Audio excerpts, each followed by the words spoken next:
Have you ever had something unusually good or miraculous arrive in your life? An unexpected yes, a breakthrough, a dream realized, only to watch it slip away moments, days, or weeks later? You didn't lose it because you messed up, weren't worthy, were deluded, or because you weren't ready. You simply bumped into a threshold, a preset energetic and emotional thermostat, and your system did exactly what it was conditioned to do: pull back to what's familiar. Hi, I'm Melissa, a meditation and compassion key master and healing facilitator. And on this channel, I help you understand and navigate the psycho-emotional complexities of modern life so you can orient yourself toward a healed and elevated perspective. Today, we are going to talk about something that can be referred to as the expansion collapse loop. Many of us know this loop very intimately. Something extraordinary happens, a sign, a shift, a yes, and then the fear creeps in, the doubt, the disbelief, followed by contraction, overthinking. It's too good to be true. You know, if it sounds too good to be true, it probably is.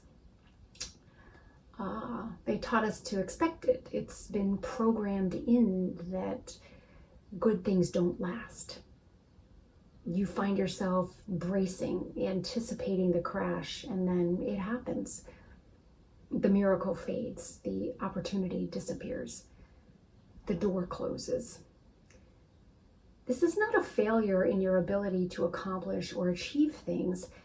This is another of the many, many ways that our mind, energy, and senses have been convinced that we need protection.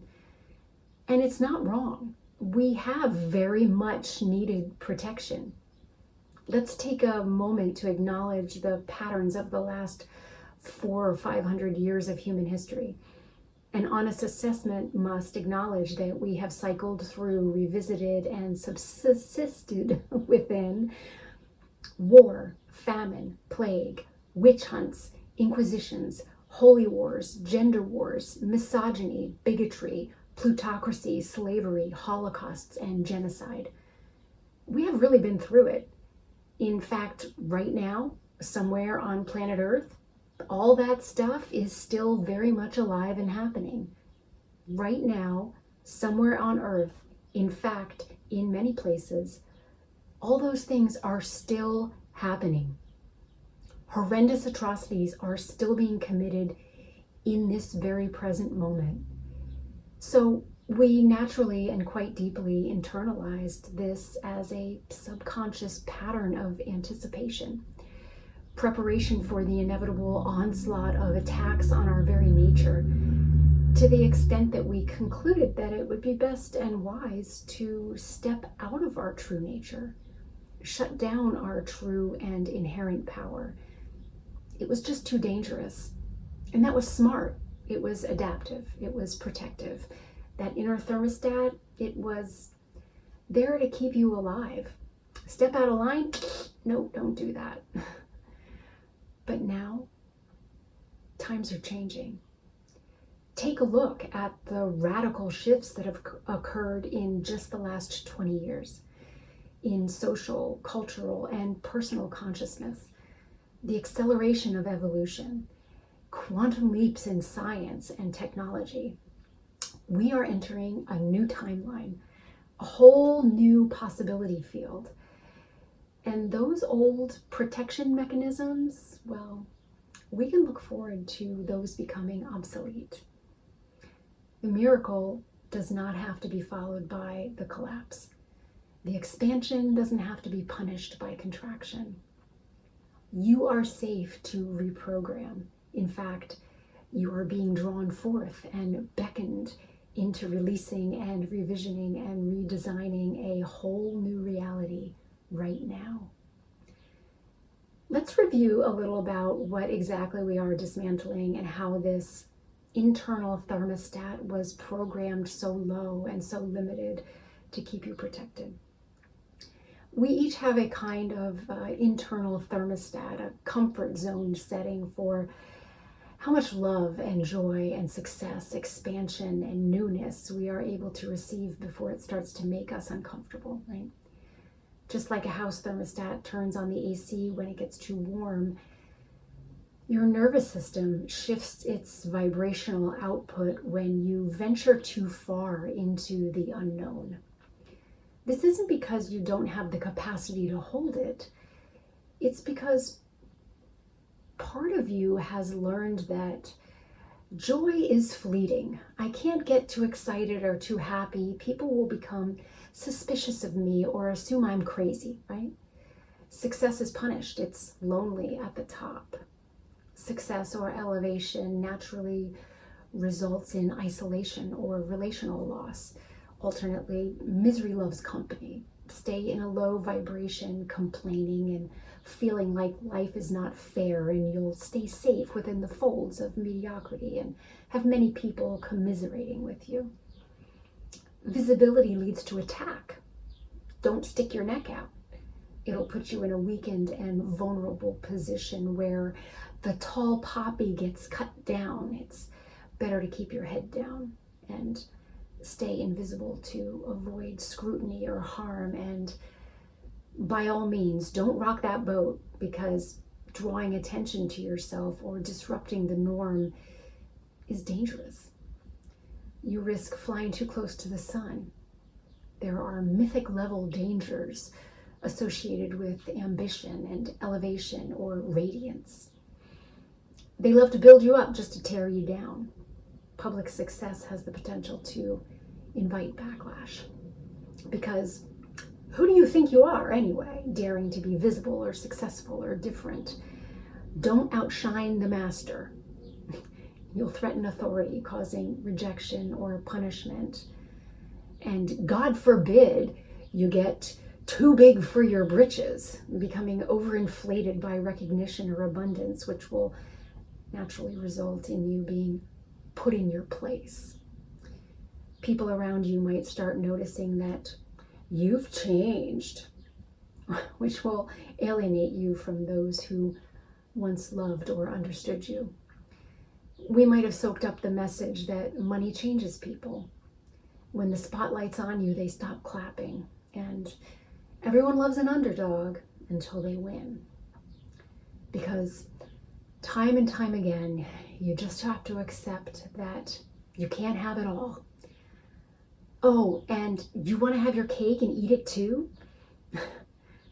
It's been programmed into our language, our very way of speaking to, responding to, and interacting with each other from a very young age. It's even in our most popular and beloved children's books. The Giving Tree by Shel Silverstein. Your worth comes from what you give, not what you are, even if it costs you everything. Self-sacrifice equals love. I must give and give until I disappear, and only then will I be loved. Cinderella, a classic. Stay small and silent, obedient, endure suffering. Eventually you'll be chosen, right? Speaking up, proclaiming power equals punishment. I shouldn't ask for more. I'll be rescued if I'm good enough and wait long enough, right? The Velveteen Rabbit by Marjorie Williams. You become real through suffering and loyalty and emotional pain. Your worth is only proven through being worn out by love or abandonment. I must be broken, discarded, or sacrificed to be loved. Peter Pan. Growing up equals loss of freedom and magic and innocence. Maturity and responsibility disconnect you from joy. If I grow, I will lose what makes me lovable. Corduroy by Don Freeman. You're not lovable until you are fixed or complete. You're not enough until your flaws are sewn up. No one will choose you unless you're perfect. And that's just a handful of examples. So the miracle comes and the rubber band stretches and subconscious thermostat kicks in to snap you back to what's familiar. There are, of course, other layers at play here. The shadow and what appears as self-sabotage. The shadow self is comprised of those parts of ourselves we push inside and effectively disown, and these things are often bad qualities, but shadow aspects we have disowned can be positive, empowering, and immensely good qualities too. If love, joy, celebration, or wealth were paired with danger, abandonment, or punishment in childhood or past lives, your shadow self may believe that expressing those things is very risky, so it hides them too. So how are some of the ways these aspects play out through our shadow self? It may cause you to cancel the meeting, show up unprepared, or run late and give a bad first impression. It makes you second guess your brilliance and not share your great ideas. You may assume you'll be rejected, so you don't even try. It might trigger anxiety, which prevents you from showing up in your full power and confidence, which effectively takes the miracle off the table before it can be denied to you. You might develop a type A personality. You push and react and argue and always have to be right. You become a brown noser. You must seek out and align with those friends in high places so you assure your advantage over everyone else, all to protect a deeply buried insecurity and possible inferiority, right? So when we call back to mind the children's stories, we begin to see where the web was weaved and the internal thermostat was set, where the shadow learned to dim, to disappear, to sacrifice, or overachieve in order to belong, to be loved, to stay safe. And from there, the shadow began to move and dance, to contort itself into something acceptable, something good, harmless, small enough or too big, so not to be punished. The shadow self didn't just form in reaction to trauma, it formed in obedience to the stories it was told that it took as true and real, to myths of worthiness, punishment, silence, and control.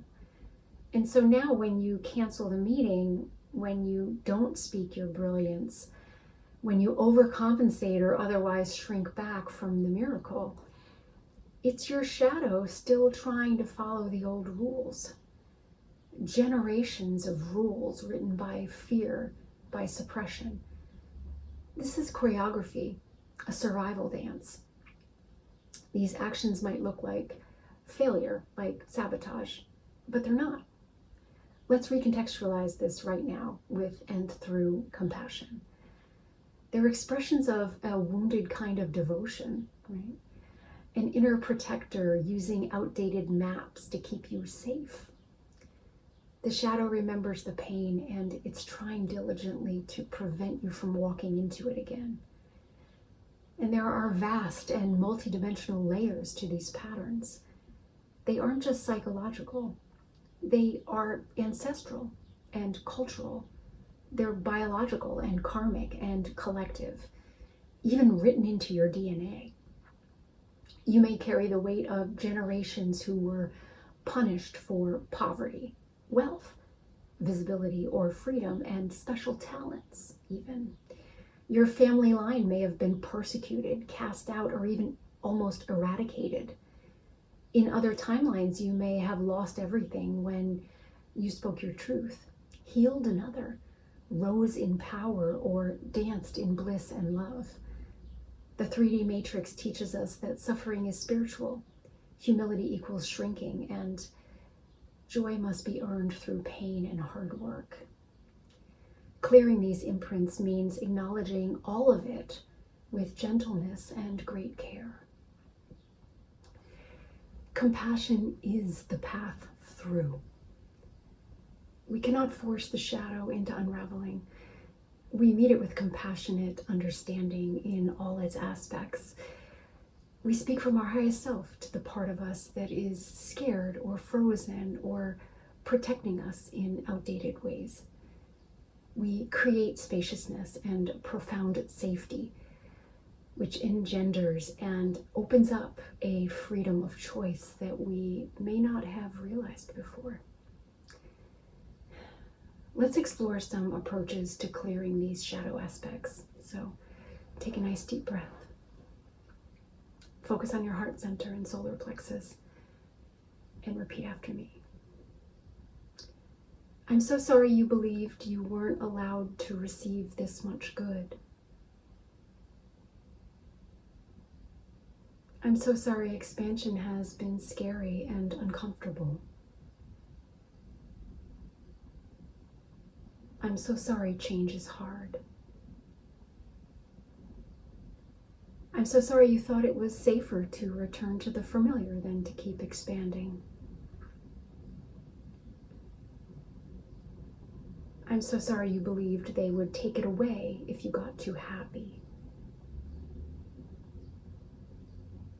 I'm so sorry they taught you that joy must always be followed by punishment. I'm so sorry you believed you had to sabotage yourself before someone else did.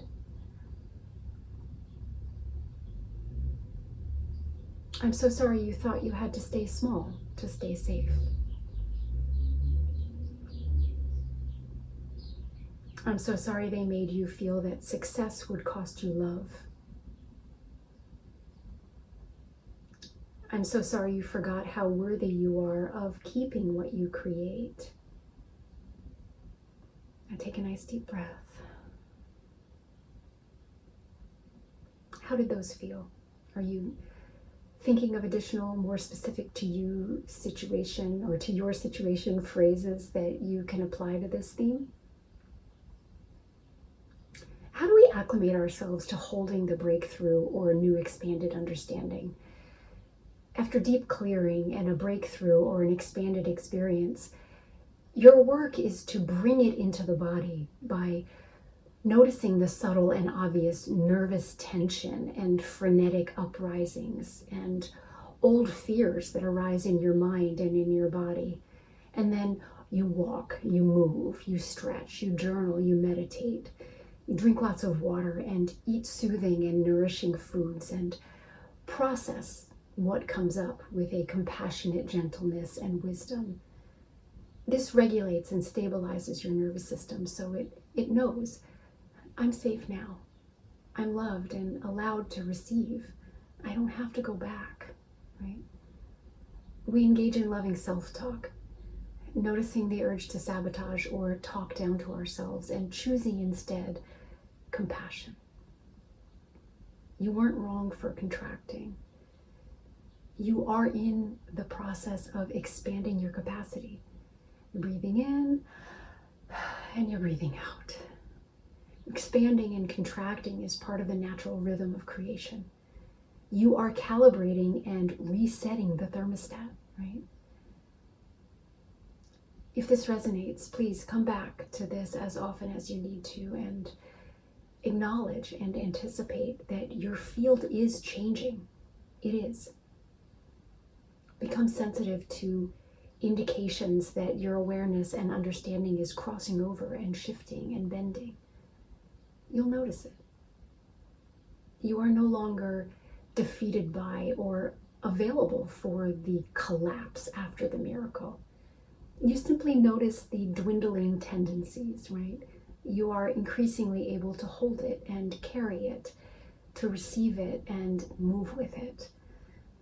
You grow beyond what was once your limit because you are infinitely worthy. You are profoundly protected.